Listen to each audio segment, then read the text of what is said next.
Biden's crypto regulation executive order. Carol, good morning. So you made CoinDesk's most influential list this year. Much of the executive order focuses was one of the things that you authored. It focuses on money laundering risks, terrorist financing risk, or financial stability risk. Given the danger to consumers this year was crypto lenders and offshore crypto exchanges, was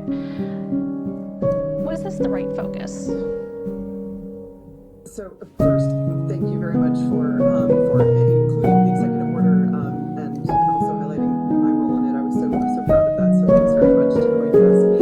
I think absolutely the executive order really focused on all of those key policy priorities that you outlined. The incidents that we've seen, whether major incidents of malicious state actors compromising the sector for $500 million, one half at a time, or looking at instances like what's happened recently with FTX and some stablecoins and their collapse and the impact that it's had across the market.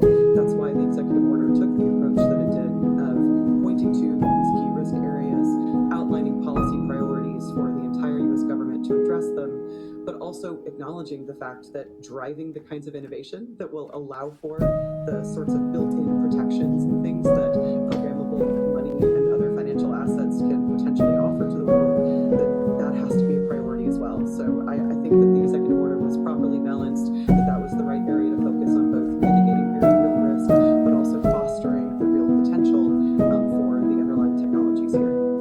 But go ahead, Lawrence. So along those lines, I mean, we've seen this issue come up, of course, that there hasn't been any regulation or there's been lack of regulation of spot crypto exchanges because no one's quite sure who handles it. It would be the CFTC or the SEC or some other, OCC. For all we know, no one really knows where it should go. When drafting this executive order, was there a hint or at least some sort of, I don't want to say bias towards one or the other or some sort of path, but was there at least any discussion internally of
such a concern?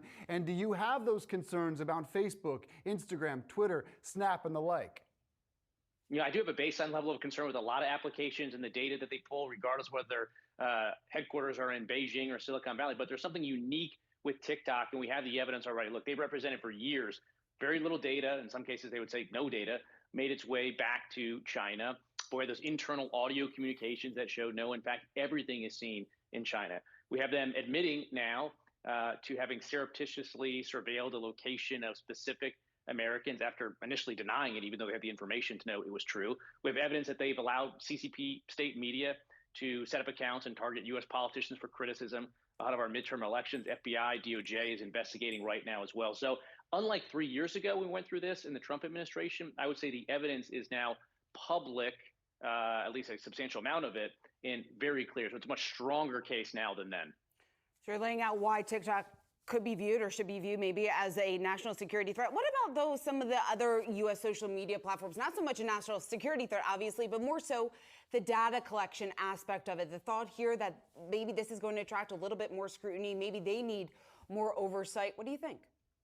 Yeah, I think we can do both. I think we can put some better baseline privacy protections in place. Again, at the same time, I think there's something very unique about TikTok that it's been going through this 2-year Treasury Department review. I think it's very clear, in my view, that it's low-hanging fruit. So I think we need to move forward quickly with a TikTok ban, and then you can take a look at other applications after that. But I don't think we can just afford to kick the can down the road, given that we got no protections right now while this data is going back to Beijing.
Jump here. I'm guessing probably the biggest jump in a lot of our lifetimes, right? Yeah, it's the largest jump since 1981, so you might be able to tell if you can see me, but I actually was born right after that. So, yeah, I have not seen one of these in my life. And to put it in perspective, right, 2020, we had about like a 1.3% increase. We had a couple years of zeros before. And I think everybody knows inflation's been high this last year, and that's where the COLA is coming from. Well, let me ask you, because we've seen a lot of prices in the sub-indices jump by a lot more than 8% we're talking about here, especially when it comes to rent and food at times. Is this enough? And how are retirees who are living off of their benefits adjusting to this high inflation era? Yeah, and that's a great question. I'll give a little bit of a positive spin on this. So we saw that number, right? You see the CPI that most people see was about 8.2% here. And that's, we track off of something called the CPI-U for that main number most people are looking at. This actually comes from something called the CPI-W, and that's actually up here at this 8.7%. So we actually saw a higher increase in the cost of living adjustments than the one on the chart right now, that 8.2. And actually, if you go look at, there's another number called the CPIE, which actually tracks the spending of seniors.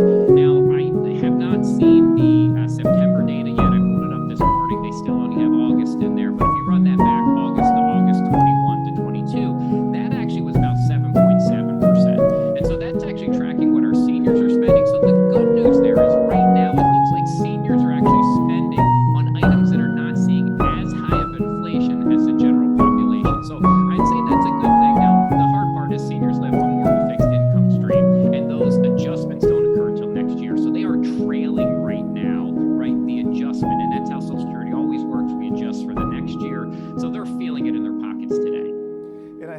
imagine there might be some pent-up purchases here for somebody living on a fixed income. Maybe they're staple items, maybe they're things that they need, but also there could be some discretionary purchases.